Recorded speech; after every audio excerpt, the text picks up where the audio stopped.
I'm Dr. Boz, and this video is about the ketogenic diet and gallbladders. I'm just going to use a case study about a man who comes to the clinic who's in his early 40s.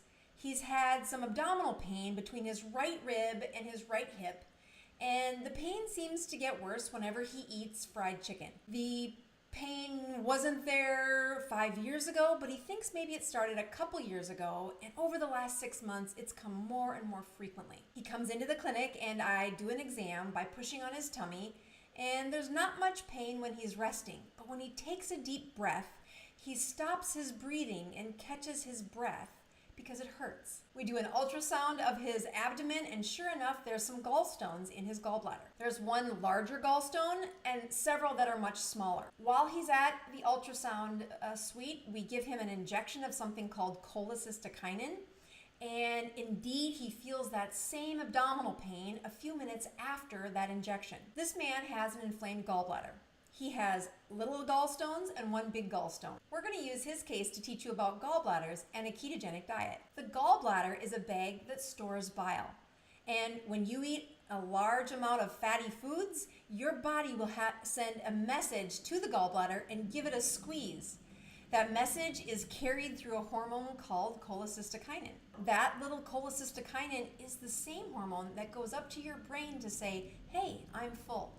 And only fat can stimulate that secretion of cholecystokinin. When you eat that fatty substance, your body won't absorb a thing if you don't involve bile. So in preparation for these high fatty meals, the body has a storage bag for bile. The longer that bile sits in that storage bag, the more concentrated that secretion becomes. The bile, after many months of sitting there in the gallbladder, can precipitate. It forms little crystals or little balls of called gallstones. The reason it's sitting in your gallbladder, though, is because your gallbladder isn't being stimulated to empty. Why is that? Because you haven't eaten any fat. When the body has been living on a low-fat diet, your gallbladder gets out of shape, and the secretions of bile stored in your gallbladder get more and more concentrated. I live in South Dakota, and I like to compare this to sump pumps in our basements. In South Dakota, nearly every basement has a smelly sump pump. And this is a hole in your basement that is sunk 2 to 3 feet, and in the bottom of it is a pump. When the rains come down and the soil is saturated with moisture, it drains into that hole, and the pump sends it outside so that your basements don't get messy. But if you ever look into a sump pump that's held a little water, the longer that water's been sitting there, the murkier it is. In fact, if you haven't flushed a sump pump in over a year, you can find a horrific stench in your basement. However, if the rains come in and that water fills up, soon that sump pump will have a much cleaner water. That's a similar analogy to what happens with a gallbladder. If you're on a low-fat diet, kind of like our patient was, and every once in a while you binge on a high-fat diet, your gallbladder is out of shape. It doesn't get used much. There's not much cholecystokinin circulating in your body to give that gallbladder a squeeze. So in fact, when you do squeeze the gallbladder from a high-fat meal, it's kind of wimpy. It's kind of like the day after you jump rope for the first time in a decade, and you get up the next morning and the first few steps out of the bed remind you of every jump you did the day before. What's the worst thing you can do when you've got sore muscles that are underused is lay on the couch and wait for them to go away. Although you'll feel no pain when you do that, the muscles are not getting stretched and you're not getting circulation to get some of that debris or inflammation out of that tissue. Well, the same thing goes for your gallbladder. If your gallbladder only works when you eat a high-fatty meal, and because it's so out of shape, it hurts whenever it squeezes, we need to get it in shape. It's for this reason that I recommended a ketogenic diet to this man. He looked at me a little strange when I said I want him to eat less than 20 carbs a day and mostly fat.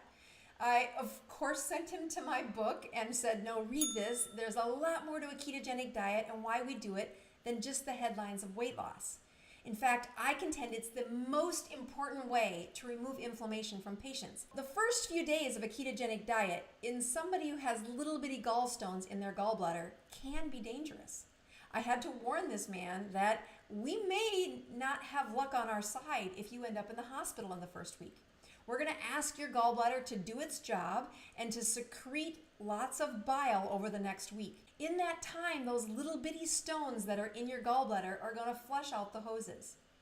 And if we're unlucky enough to get one of them stuck in the hoses, that is a medical emergency. We have to send you to the surgeons to get those gallbladders taken out. That brings me to another major question. Doc, can I be on a ketogenic diet without a gallbladder? And the answer is yes. We took out your gallbladder, and as much as that would have been a nice thing not to get rid of in your life, now you live without it, and you can't store bile. Don't worry, your liver still makes plenty of bile. And when you begin on a ketogenic diet, the liver gets better and better at making bile to meet the needs of the system. It won't be perfect in the beginning. In fact, many times when I start a patient on a ketogenic diet without a gallbladder, I warn them they may have diarrhea. Their liver isn't producing enough bile to respond to that high-fat diet. I tell them that their body will adapt, they will get used to this, and sometimes we take it quickly to intermittent fasting because whenever they eat, they end up with diarrhea until that liver gets in better shape. And if they have a gallbladder, it's until our patient's gallbladder gets in better shape. Let's go back to our patient. So indeed, he did start on a ketogenic diet, and the first week was pretty rough. If any of you have stepped over that threshold from a standard American diet to a ketogenic diet, he wasn't blessed with any less troubles than most people. He had a little bit of ketogenic flu, he got a little crabby, and by the third or fourth day, he started to come out of a cloud that he wasn't even aware he was in. By the end of the first week, we actually stopped 2 of his blood pressure medicines, and by the end of the second week, he returns to the clinic saying he couldn't believe how good he feels. He stated that his pains in the gallbladder still happen, but only about a 5 out of 10, which is improved from where they were when we first did the workup. He took this a step further and did the ketogenic diet for up to 6 months. When he returned to the clinic, he'd lost over 25 pounds and he'd stayed off of his blood pressure medicine. His final question to me was, Doc, can I completely remove this pain that's associated with my gallbladder? We talked about the F word. Yes, we asked him to fast. I did some education that the reason we wanted him to fast was to induce autophagy. And I've done a couple of other videos on this, and I have lots of questions about this on the social media as well. Autophagy is a process that cleans up the debris on a cellular level. There's some very special rules about autophagy that happen when the blood sugars are low, specifically when your insulin is low. So we don't have a blood test that you can do at home that measures your insulin, but we do have 2 good markers that in combination can give us a pretty good estimate of whether or not your insulin is up or down.